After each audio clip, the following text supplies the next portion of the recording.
imagine babysitting a kid and realizing that he's possessed? This is one of the scariest stories I've ever read.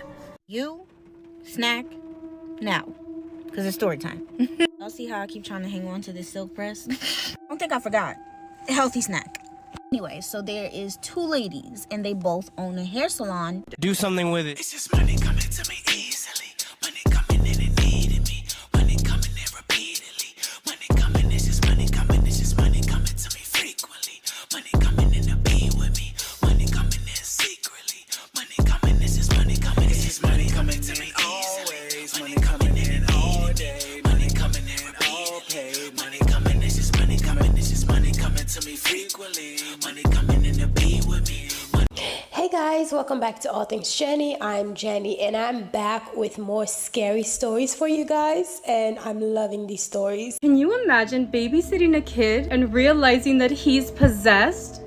I'm not gonna lie, this feels like a good scary movie I would watch, but being that it happened to somebody in real life, no thank you. Mariana says that when she was younger, she would babysit a lot of kids in the neighborhood in order to make some extra money. And as time would go on, those families that she would babysit for would recommend her to other people that they knew. So one day, one of the parents that she would regularly babysit for came to her and said that one of her friends really needed someone to take care of her son overnight because they were gonna go to a wedding. And of course she said yes, because obviously she's trying to make this extra cash, and she showed up to their house on the day that they told her to. When she showed up to the house, the mom introduced her to her son and explained to her that he is a really calm kid, that he wouldn't be giving her any problems. They then went over the times of like when the kid had to do his homework, the time that he could watch TV, go take a shower, and his bedtime, of course. They explained to her that they were just gonna go to a wedding and that they didn't know if they were gonna come either like at midnight or like at 4 or 5 in the morning, which is why they wanted her to stay the night. They also gave her their phone number in case anything happened, and they left. And she was alone with the boy. There was no other kid, it was just them two. Oh, and the dog. Everything went fine and everything was normal until it was time for the kid to go to sleep. She said that she put him to bed, closed the door, and she went to the living room because she wasn't sleepy, so she decided to read a book. She mentions that the dog's bed was also in the living room, but after a little while, the dog started walking towards the kid's bedroom door and started barking like crazy. She noticed how the dog wouldn't get super close to the door, almost like it was scared of something. And that worried her because she's like, what if somebody came in through the window? What if, like, who's in that bedroom? Because that dog wouldn't be barking at the kid. So she decided to go to the bedroom and see what was going on. She knocked on the bedroom door twice, but the kid never responded. But it was in that moment where she heard an adult male's voice coming from inside the bedroom. And again, the dog was still barking while all this was happening. She immediately opens that bedroom door and she sees the little boy from the back. I would close that door and be on my way. So she walks into the room. The kid is sitting at the edge of his bed with his back facing her. She said that he was like saying random words, but that's not what scared her. What left her traumatized was that the voice, the deep male voice, was coming from that little boy. It wasn't the voice that she had heard earlier that day. The male voice that she had heard through the door was coming from him. She says that she got a little bit closer because she needed to confirm what she was seeing and hearing. She got in his face and the boy was not looking at her, but the deep male voice was indeed coming from the little boy. At that point, she was calling him by his name just to see if he would react and maybe he was sleepwalking, like just to wake him up. But the kid continued to talk until he looked her way and just stopped talking altogether.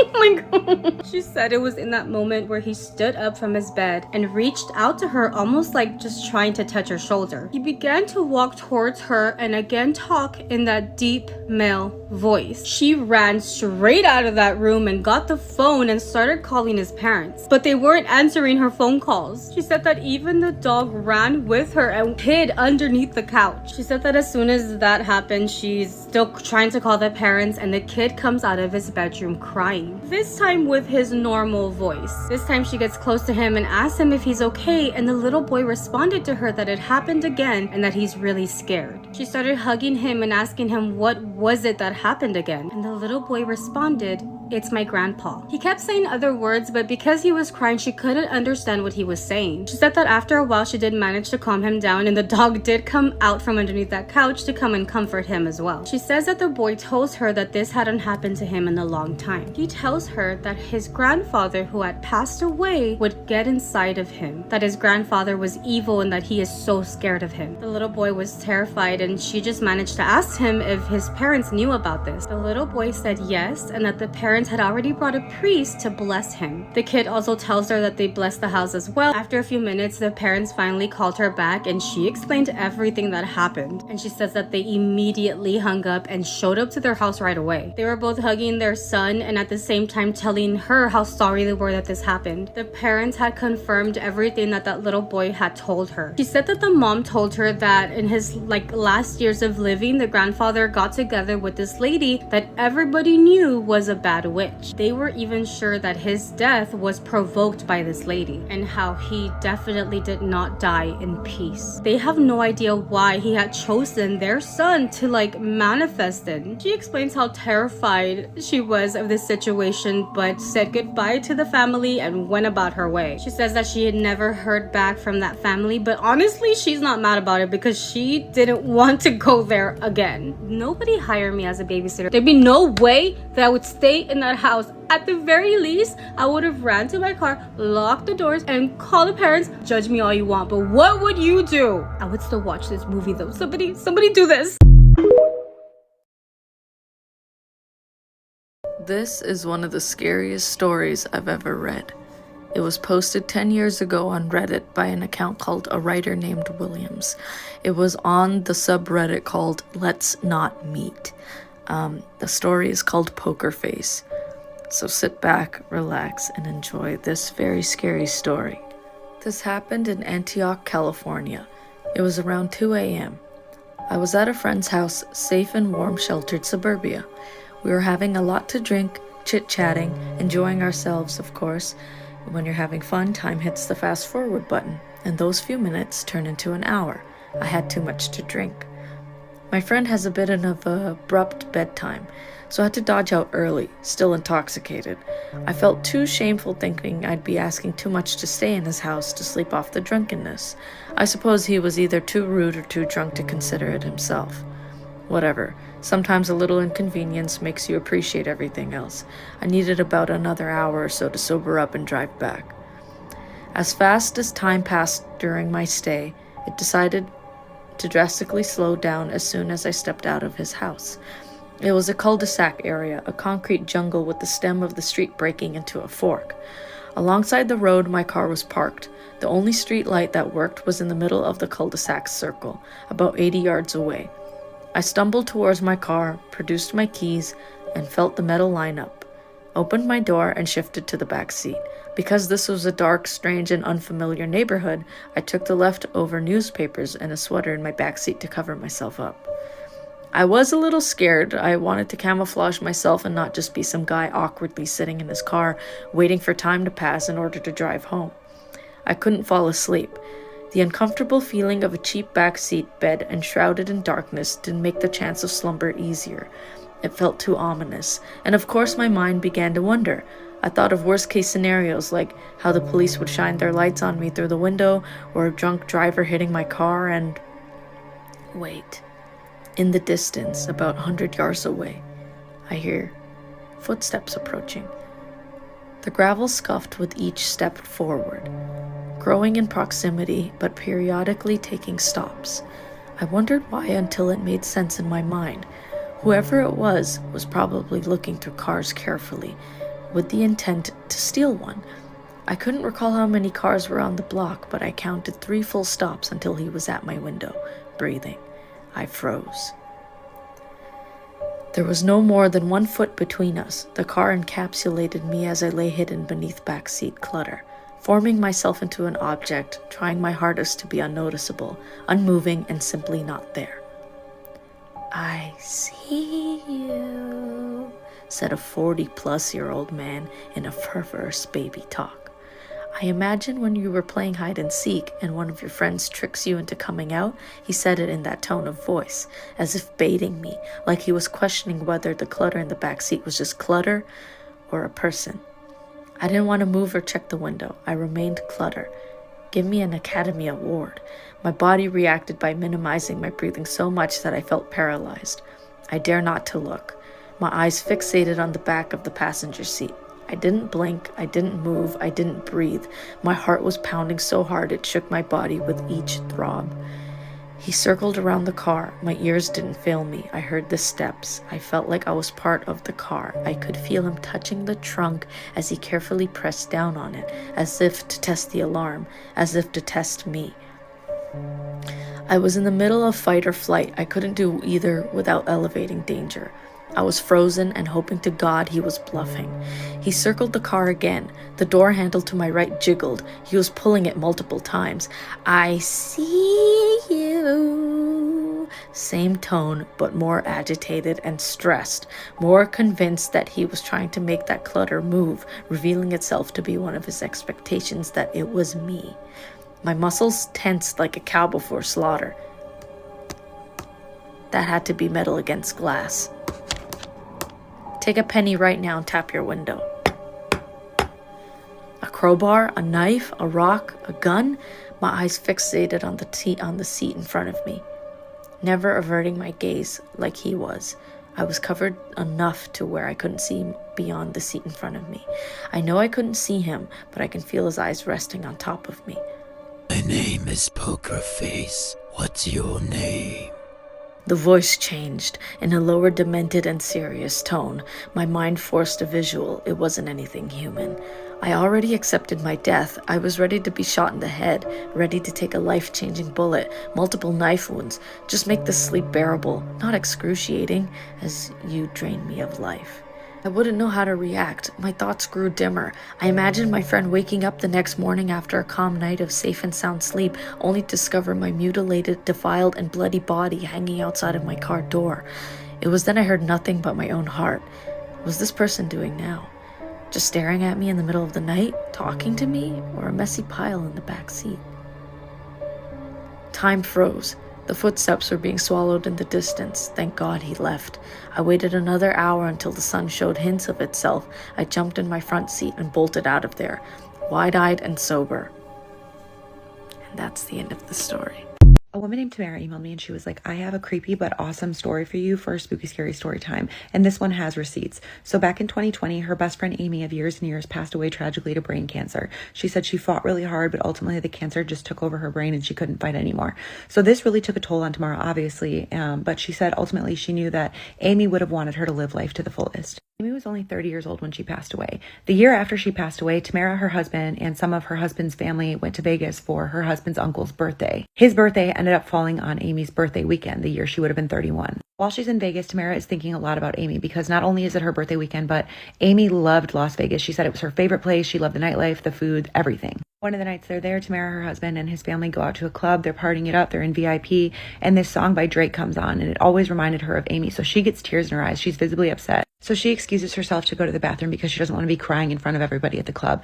They're at the Cosmopolitan. She goes in the bathroom. She uses the bathroom. She feels a lot better. She comes out to wash her hands, and she notices how beautiful the bathroom is. So she decides she's going to take a mirror selfie. She said she was completely alone in the bathroom when she took the photo. She comes back out of the bathroom. She's back in the booth. She's looking at the photo, and she's stunned because she sees Amy in one of the photos. This is the photo she sent me. Look behind her phone. This is a zoomed in image of the same photo. This is a photo of the two of them together when Amy was alive, if you want to compare. Tamara said although the photo initially spooked her, she was happy that Amy showed up to celebrate her birthday with her in her favorite place. Tamara said it was okay if I use these photos and if I tag her, so she's going to be tagged in the caption below. Let her know if you have any thoughts on this. Keep sending me your spooky scary stories. I'll keep adding them to this playlist. Hey guys, welcome back to All Things Jenny. I'm Jenny and I'm back with more scary stories for you guys, and I'm loving these stories. So while listening to her story, she kept saying her friend's husband Tamara, and I'm like, is the husband named Tamara or is her name is Tamara? Because I have a sister named Tamara and I was under the impression that the name Tamara is a woman's name, but hey, what do I know, right? But then we finally got it together. It's actually the friend, or her name was Tamara, and she's the one that's the friend of the girl who passed away, and she was hanging out with the girl's husband. So anyways, guys, we're back with another story for you guys. I am currently drinking my Meili's tea. It's still sipping. It's still not exactly the color that it needs to be yet because the tea herbs are kind of stuffed in this little thing right here. So it's May leaf tea, and it's supposed to help you. And I have star anise here and plus some bay leaf in here. So let's enjoy the You snack now, because it's story time. Y'all see how I keep trying to hang on to this silk press? I don't think I forgot. Healthy snack. Anyway, so there is two ladies, and they both own a hair salon not too far from each other. Let's call the first lady Jessica, and let's call the other one Tima. So Jessica owns a salon, and Tima, her salon is like down the street, but not too far. They're still kind of close. Jessica went to school. She's very good at what she does. Her employees are like great. And Jessica, she makes money. Everybody goes to Jessica's salon. Now, Tima's salon, she's good too. She's just not as good as Jessica. She gets customers too, but most people, they go to Jessica, which at one point starts to cause Tima to struggle a little bit with her salon. And the more she struggled, the more jealousy started growing for Jessica. If y'all know, 9 times out of 10, witchcraft happens out of jealousy. And I feel like y'all already know where this is going. Yes, Tima went to a voodoo priest. She went to a voodoo priest, and she's basically like, I want the competition gone. It's not fair that like I'm struggling and she's taking all my customers. I need her gone. So she pays what she has to pay. She does what she has to do. And the voodoo priest gives her the white powder. If you know, you know. He tells her, take this white powder and I want you to spread it at the very front door of her salon before sunrise. And she has to make sure it's before sunrise. So Tima's like, type shit. Goes home. She's excited. She doesn't even go to sleep. She waits until it hit 3 o'clock exactly. She leaves her home. She goes up to Jessica's salon. She gets that powder and she spreads it at the very beginning of Jessica's front door. Then she just goes back to her salon. She doesn't even go home. She gets ready to open because she's like, I'm about to have customers. So boom, Jessica comes to work. She opens up her salon and she's ready for the day. And her usual customers, because she has loyal customers, her usual customers are walking in, but for some reason, they're not falling through. Like, they're coming for their appointments and stuff, but they're leaving. And it's like the stupidest excuses in the world. One stomach was hurting, the other one got a phone call. It's like the randomest things, but they're not staying. They're leaving. So Jessica's like, okay, cool. I'm having a bad day today. That's fine. Things happen until that bad day turned into a bad week. Now, Jessica's not stupid. After about a week of this happening to her, she's like, I think someone got it out for me. She's not sure, right? Until she's driving home from her salon one time and she looks at Tima's salon and it's packed. Jessica's like, type shit, and she goes to her aunt because her aunt is very spiritual. She's not a voodoo priestess, but she knows her stuff. She does that stuff. She goes to her aunt. She explains to her aunt what happened all of a sudden. Customers she's had for years are not coming to her anymore. The aunt hears this and the aunt is like, yeah, that sounds like somebody dead did something to you. Do you want me to do something about it? Jessica's like, absolutely, because I wasn't even bothering you. I just be minding my business. And the aunt is like, type shit. And so they go to the salon the next morning before sunrise. They have like the spiritual cleansing on the salon and they pray over the salon. Type shit. Anyways, they did what they had to do, right? Now, Tima has no idea about this, right? And she's happy. She's getting customers. She's finally making the money that she wanted to make. She's not really struggling as much anymore. So she goes to her salon like a normal Monday morning until she saw a bouquet of flowers in front of her door. Immediately, her heart dropped. She didn't know whether to pick up the flowers or not because she knows what she did. And she knows she doesn't touch it. So she calls the voodoo priest that she went to and told the voodoo priest, there's flowers in front of my door at my hair salon. And the voodoo priest is basically like, okay. And she's like, what do you mean, okay? There's like, I need help. I don't want to touch this. And the voodoo priest is like, type shit, but I can't help you. You know what you did and you know what the risks were. If that person want to get their get back, you can't really be mad at that. She's like, well, you're the voodoo priest. Like, you helped me with this. And the voodoo priest is basically like, yeah, I'm going to holler at you. So she works up the courage. She looks at the flowers and there was a card. And she read the card. And the card said, return to sender. Let's just say, for the next 3 weeks of Tima's life, not only did she lose her hair salon, she also lost her home. Type shit. Anyways, in case they're really taking away this TikTok thing, I suggest y'all go follow me on Instagram. It's the same as my TikTok. It's in my bio because, you know, I'm going to just start posting stories from there, if anything. So in case YouTube is on its shit again and not allowing this video to play all the way through like it always does with her video, that young lady's video, I'm not sure if it's because she have a lot of copyright in her channel or in her stories, but I also see other people on YouTube sharing my stories and I don't request a copyright even though YouTube send me the option to do so. I don't think it's that serious because it's just a story. A lot of time I'll like look through YouTube and I see my face and I'm like, oh my God, that's me, that's my story, that's my face, you know? And I'm like, it's just a story, you know. But in case you did not get to hear the rest of the story, she's talking about two salon owners who basically used to run their salon next to each other. One of them would start getting all of the customers of the other salon owner. So basically I own a salon and then somebody else, and I used to be real popular. I used to have all the customers, and all of a sudden that my competition is starting to have all of my loyal customers that I've had for many, many years. So then once she saw that, she ended up getting jealous and ended up going to, you know, she see that my customers are coming to me and my business is booming. So she went to someone, to an Obia person or a mystic person, and get some voodoo done to keep my customers from coming to me. So they gave her some powder and they told her she had to put it in front of the door at 3 a.m. Which actually I've shared a story about how my aunt was in the same situation in Haiti, and she was unalive because the person was jealous of her getting more customers, and you know, people liked her more, she was making more money, so she ended up putting powder on the floor, and my aunt was unalive because of that situation. If you haven't seen it, check out a video where I actually told a story about that. So anyway, so the girl put the powder just like they told her before sunrise. She put the powder in front of the lady's door, and all of a sudden now her customers will come to her like they usually do, but they will leave without getting their services done. So they just basically stopped coming to her one by one. So then when she was driving by her competition's house or door, her salon door, one time she noticed that how all of her customers were at that person's house or at that person's salon now. So she ended up saying, okay, well, something is wrong. So she went to her aunt, who also did not practice this, but she know about it, she's familiar with it. Told her, well, honey, somebody's doing something to you. And she ended up telling her, okay, well, this is the person that you can go to help reverse this. And the person who put the powder in front of her salon, which is the other salon owner, came to work one day and she saw that there was a bouquet of flower in front of the door. And of course she did not touch it because she knows people are out here doing crazy stuff like that, you know, right? So my thing is, instead of you doing that, why don't you just do work for you to have more customers to come to you, right? Do work to attract more customers to you, to bring more business to you, instead of trying to harm someone else or trying to harm their business. Because if your service is good, people are going to come to you. They're not going to worry about, oh, well, we're doing something to sabotage her. They're going to come to you regardless because your service is good. But clearly her service was not good. I'm talking about the lady who did the Obia or Voodoo in the first place.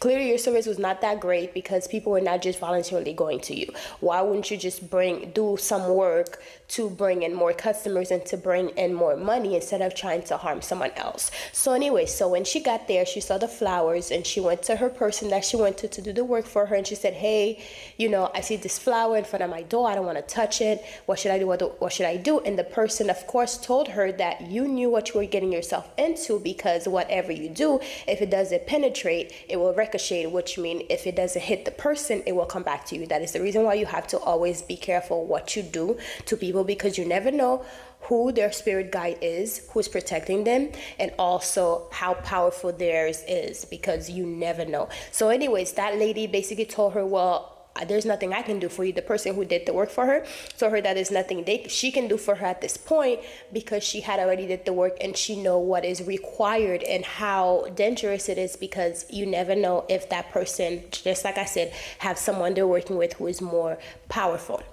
So the lady told her there's nothing I can do to reverse it or anything, you know, whatever. So then when she picked up the flower, she saw a note in the flower that says return to sender. So basically there's other ways you can send stuff back to people without actually doing something back to them. You can just simply say you return the work, you return whatever it is back to the sender. Or you can go and get some work done to basically return it back to them. Or you could just speak, you know, whatever it is that you speak, make sure it goes back to them times 13, dead or alive, paid for, unpaid for, known and unknown, past or present. Make sure you get all, because you never know, maybe that person had some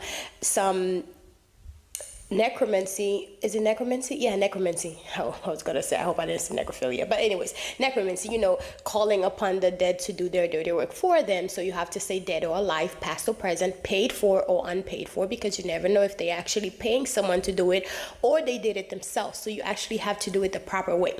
But anyways, you have to always be careful, because you never know who the people you're doing that to, if they're a lot stronger than you in the work that they do, or the spiritual person that they have doing the work for them. You don't know if that person has like maybe working with La Santísima Muerte. You know what I mean? So therefore, if you don't have the power of La Santísima Muerte, then your shit might backfire, or it might harm you a lot more. So anyways, needless to say, the lady ended up sending it back to the person who sent it to her the first time.